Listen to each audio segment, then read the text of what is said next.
नूह के पिनगवा मदरसे से भी 15 साल के छात्र के लापता होने की खबर सामने आई है।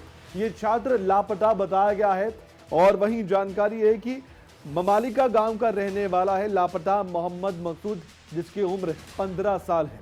नमाज के बाद अचानक ही लापता हो गया। मदरसा संचालक ने परिवार को जानकारी भी दी है। पिनगवा के पापड़ा रोड पर यह मदरसा है जहां का पूरा मामला बताया गया है। अब सवाल यह है कि नूह में ही एक तरफ जहां एक छात्र का रेत में दबा हुआ शव मिलता है, दूसरी ओर एक छात्र लापता हो जाता है दूसरे मदरसे से।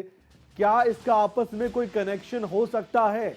बड़ा सवाल है, लेकिन कुछ भी कहना जल्दबाजी होगा क्योंकि अभी पूरे मामले में छानबीन जारी है और पुलिस ही आधिकारिक तौर पर कोई जानकारी दे सकती है। लेकिन हाँ, ये खबर वाकई में हैरान कर देने वाली है। 2 तस्वीरें फिलहाल खबरें अभी तक आपको दिखा रहा है। पहली तस्वीर आप देख सकते हैं जहां पर एक छात्र लापता हो गया। इस तस्वीर में देखा जा सकता है कि जो परिवार है वो मदद की गुहार लगा रहा है और मदद की गुहार लगाते लगाते पुलिस से भी कह रहा है कि जल्द से जल्द 15 साल के उनके अपने बेटे को जल्द वापस घर लाया जाए। अब ऐसे में सवाल यह भी है कि मदरसे से छात्र गायब कैसे हो गया, और दूसरी ओर जो तस्वीर आप देख पा रहे हैं इसमें सवाल यह है कि इस छात्र की हत्या किसने की होगी, जिसके बाद आसपास के इलाके में भी दहशत का एक माहौल सा पैदा हो गया। और उसके बाद मदरसे का राज क्या है, यह बड़ा सवाल है। और ऐसे में कुछ ही देर बाद हमारे साथ हमारे संवाददाता भी जुड़ेंगे जिनसे हम बातचीत करने जा रहे हैं और वो बहुत सी जानकारी जरूर देंगे इन दोनों मामलों को लेकर। कासिम खान हमारे साथ नूह से जुड़ चुके हैं इस वक्त। कासिम, 2 मामले सामने आए हैं। पहले एक मामला सामने आया जहां जानकारी ये मिली कि एक छात्र की मौत हो गई और शव बताया गया कि रेत में दबा हुआ था। यह पूरा हत्या का मामला लग रहा था। दूसरी ओर एक और मामला सामने आ गया, ये थोड़ा अलग मामला, लेकिन लापता पहले छात्र हुआ था पहले वाले मामले में, उसके बाद उसकी मौत की खबर आई। अब यहां से 15 साल का छात्र लापता हो गया और परिवार बहुत चिंतित है। इन दोनों मामले का कोई कनेक्शन मानकर पुलिस चल रही है? दोनों मामलों को अलग अलग देखकर पुलिस छानबीन कर रही है गहनता से?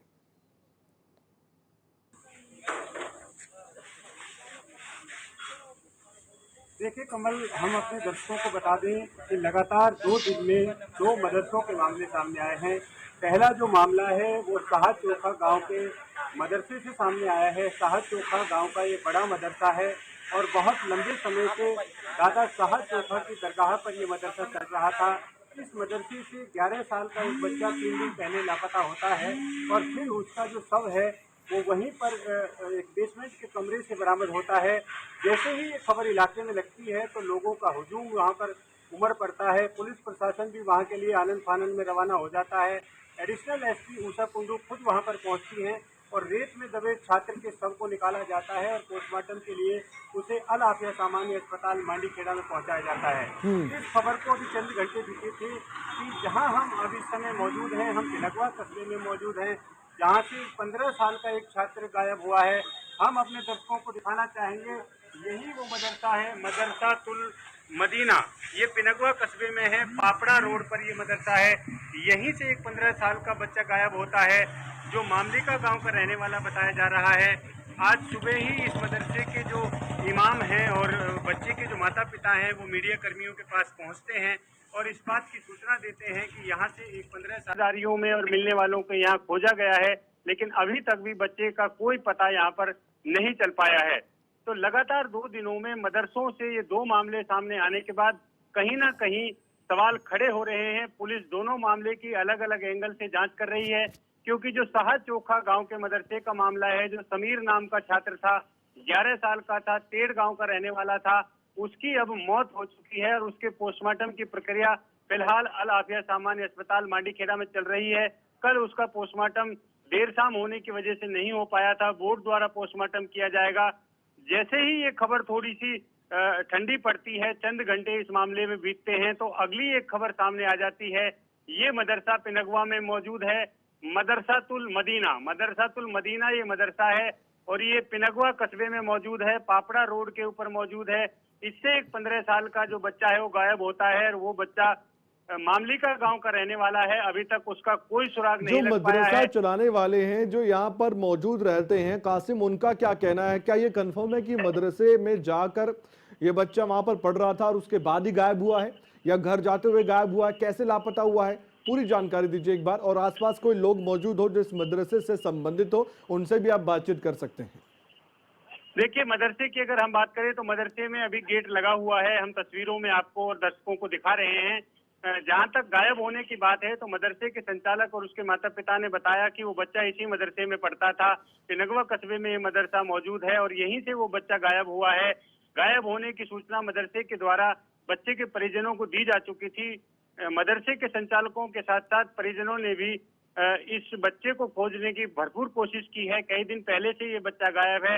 इतनी छोटी उम्र का बच्चा भी नहीं है, तकरीबन 15-16 साल का ये जो बच्चा है, मामली का गांव का रहने वाला है। यहाँ पर सामने ही एक सर्विस स्टेशन है, तस्वीरों में आप देख पा रहे हैं। यहाँ पर हमारी टीम को देखने के बाद भीड़ जुटी है, लेकिन मदरसा संचालक या मदरसे से जुड़ा हुआ कोई व्यक्ति यहाँ मौजूद नहीं है जिससे ये पता लगाया जा सके कि ये बच्चा कब और कैसी स्थितियों में गायब हुआ था। लेकिन इतना जरूर है कि अब ये बच्चा यहाँ से गायब हो चुका है। लगातार 2 दिन में 2 घटनाएं मदरसों के सामने आ चुकी हैं। इससे न केवल मदरसों के संचालन पर सवाल खड़े हो गए हैं, बल्कि इलाके में भी चर्चाओं का बाजार गर्म है। जैसे ही साहा चोखा से एक बच्चे की मौत की खबर आई तो खबर यही मिल कासिम, रही ये है बताइए कि जो मदरसे होते हैं इसमें सिक्योरिटी का क्या इंतजाम होता है? अगर कोई भी छोटा बच्चा या फिर नाबालिग यहाँ पर पढ़ता है तो उनकी सिक्योरिटी का जिम्मा किसका है? कौन जिम्मेदारी लेगा कि बच्चा कहीं देखिए, लापता हो गया तो कोई मालूम है कि नहीं मालूम है उनको, और अचानक से वो खबर दे देते हैं परिजनों को कि वो बच्चा आपका लापता हो गया, ये तो कोई जवाब नहीं हुआ। कमल, यही सबसे बड़ा सवाल है कि मदरसों में सुरक्षा के नाम पर कुछ खास नहीं होता है। जो पढ़ाने वाले इमाम होते हैं या उस्ताद होते हैं, वही बच्चों की सुरक्षा की जिम्मेदारी उठाते हैं। कई बार कुछ बच्चों का पढ़ने में मन नहीं लगता है तो वो पढ़ाई की वजह से गायब हो जाते हैं। जी ऐसी स्थिति एक बार नहीं बल्कि मदरसों से सामने आती रही है, लेकिन मौत के इस मामले ने इस मदरसों के संचालन पर सवाल खड़े कर दिए हैं। जी क्योंकि बच्चे गायब होने का यह कोई पहला मामला नहीं है। इससे पहले भी मदरसों से बच्चे गायब होते रहे हैं, भागते रहे हैं, कुछ दिन बाद अपने घर पहुंच जाते हैं, कुछ दिन माता पिता के डर की वजह से बच्चे छुप भी जाते हैं, तो इसलिए देर से वो घर पहुंचते हैं। लेकिन जिस तरह से साहा चोखा मदरसे के एक कमरे में एक बच्चे का 11 साल के बच्चे का शव मिलता है, उससे कहीं ना कहीं बड़े सवाल मदरसों के ऊपर खड़े हो गए हैं। पुलिस की जांच अब चल रही है। एफएसएल की टीम को कल ही बुला लिया गया था। अब यही आशंका जताई जा रही है कि एफएसएल की जो टीम है वो नमूने लेगी सभी उस्तादों के और छात्रों के। कुल मिलाकर गहनता से इस मामले की जांच जारी है। दोनों ही वारदात पिनगवा थाना क्षेत्र अंतर्गत हुई हैं। साहा चोखा गांव जी यहाँ जी से मात्र 5 किलोमीटर दूरी पर स्थित है। बड़ा मदरसा है। इस मदरसे की बड़ी मान्यताएं रही हैं। चाहे हरियाणा के पूर्व मुख्यमंत्री ओम प्रकाश चौटाला हों या और कई प्रदेश के बड़े दिग्गज रहे हों, जब भी चुनाव प्रचार की शुरुआत करते हैं तो दादा साहा चोखा की जो मजार है, वहाँ मदरसा है, उस पर चादर अवश्य चढ़ाई जाती है। तो इसलिए ये इलाके में बहुत ही मशहूर मदरसा है। दादा साहा चोखा की दरगाह यहाँ पर है, ऐतिहासिक की दरगाह है। लंबे ठीक समय है से लोग इसको मानते हैं और यहाँ मन्नत मांगने के लिए जाते रहते हैं। जी कासिम, बहुत बहुत धन्यवाद।